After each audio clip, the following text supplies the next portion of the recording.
Assalamu alaikum. Barka da zuwa wannan tasha mai albarka. Tashar Al'ajab Hausa TV. Idan wannan shine farkon shigonka wannan tasha, kar ka manta ka danna subscribe. Sannan ka danna alamar ƙararrawa domin samun sababbin shirye-shiryenmu a koda yaushe.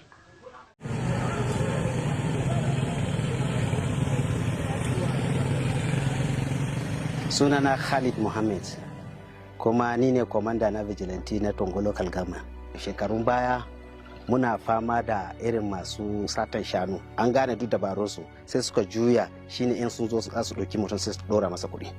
A shekarun baya ba za a yi kwana uku a ce ba a ɗauki mutum ba, mu sai aka nemo mu kawo gudunmuwanmu. Abin da muke yi shine muna ƙara taimakawa hukumar tsaro akan abin da ya shafi tsaro a cikin gari da kuma wajen gari.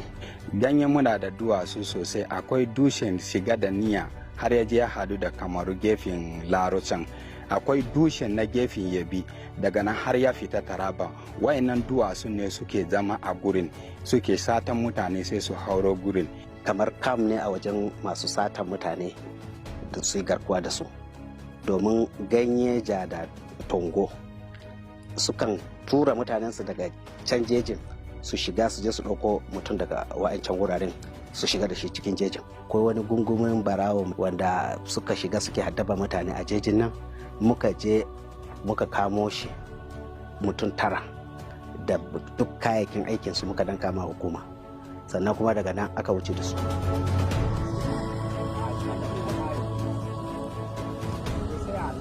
A yanzu dai satan mutane ya ragu saboda mun samu shugaban farin kaya da sarki da suka zona sai suka kira cewa dole mu fita mu taimaka ma garinmu.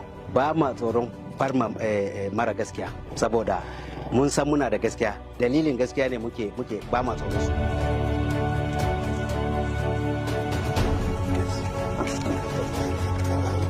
Matsalolin da muke samu suna da yawa, amma ɗan kaɗan daga ciki shine kayan aiki. Idan ka fita baka san ko su ne zaka tarar ba, to kaga ya kamata a ce duk shirin da zaka yi ya kasance ya dan dara wanda zaka tarar din.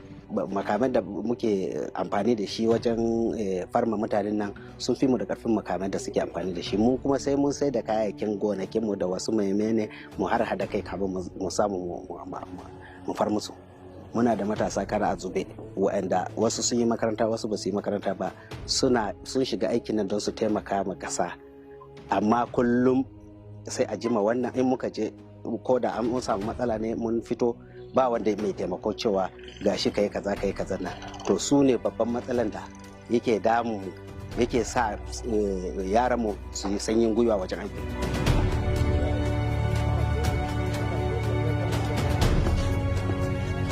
Muna taimakawa juna da kuma yan bangan fulako da maharba da kuma mu vigilante.